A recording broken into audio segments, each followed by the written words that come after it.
আসলে জীবনে কিছু কিছু সমস্যা আছে যেগুলো আপনাকে মেনে নেওয়া ছাড়া আর কোনো উপায় থাকবে না।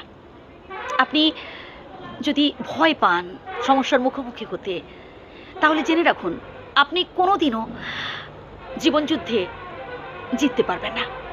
জীবনে সমস্যা আসবে, জীবনে দুঃখ আসবে, জীবনে কষ্ট আসবে, জীবনে অশান্তিও আসবে।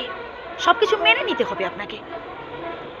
আপনি আজকের এই দুঃখ কষ্ট যদি সহ্য করতে না পারেন, তাহলে পরবর্তীকালে এর থেকেও যে বেশি দুঃখ কষ্ট জীবনে আসতে চলেছে, তা কি করে সহ্য করবেন?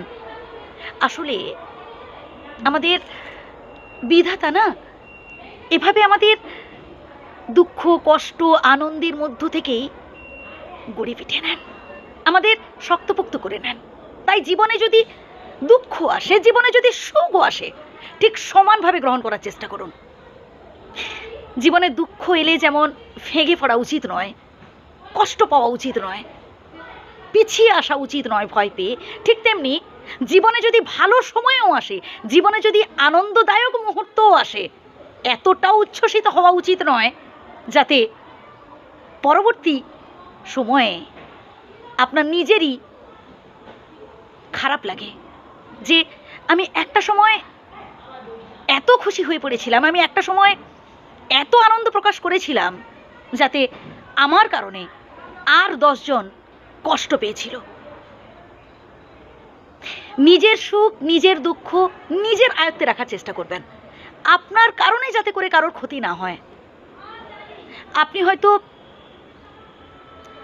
আপনার আনন্দটাকে প্রকাশ করছেন এমনভাবে যাতে আর 10 জনের ক্ষতি হচ্ছে। আপনি আপনার আনন্দটাকে এমনভাবে প্রকাশ করলেন যাতে আপনার অহংকার, যাতে আপনার অ্যাটিটিউডে খুব তিক্ততা, খুব অহংকার বোধ প্রকাশ পাচ্ছে। তাতে কি হবে?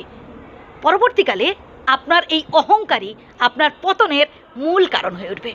তাই জীবনে যখন সমস্যা আসবে তাকেও যেমন ভালোভাবে গ্রহণ করুন, ঠিক তেমনি যখন সুখ আসবে বা কি যখন ভালো সময় আসবে তাকেও সঠিকভাবে ব্যবহার করুন। এতটা উল্লসিত হওয়া, এতটা উচ্ছ্বসিত হওয়াও উচিত নয়। সবার সাথে মিলেমিশে থাকতে হবে। আজ আপনার হয়তো রোজগার ভালো, আজ আপনার হয়তো ভালো সময় চলছে, কাল যে কঠিন সময় আসবে না তার কোনো মানে আছে? তাই বেশি উচ্ছ্বসিত হওয়া উচিত নয়। ঠিক আছে, ইটস ওকে, ভালো সময় আসছে, ঠিক আছে। আবার খারাপ সময়ও যদি আসে তখনও এরকম বলবেন যে ঠিক আছে, এরপর ভালো সময় আসবে।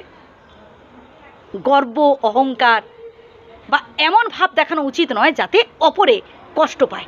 ভালো থাকবেন।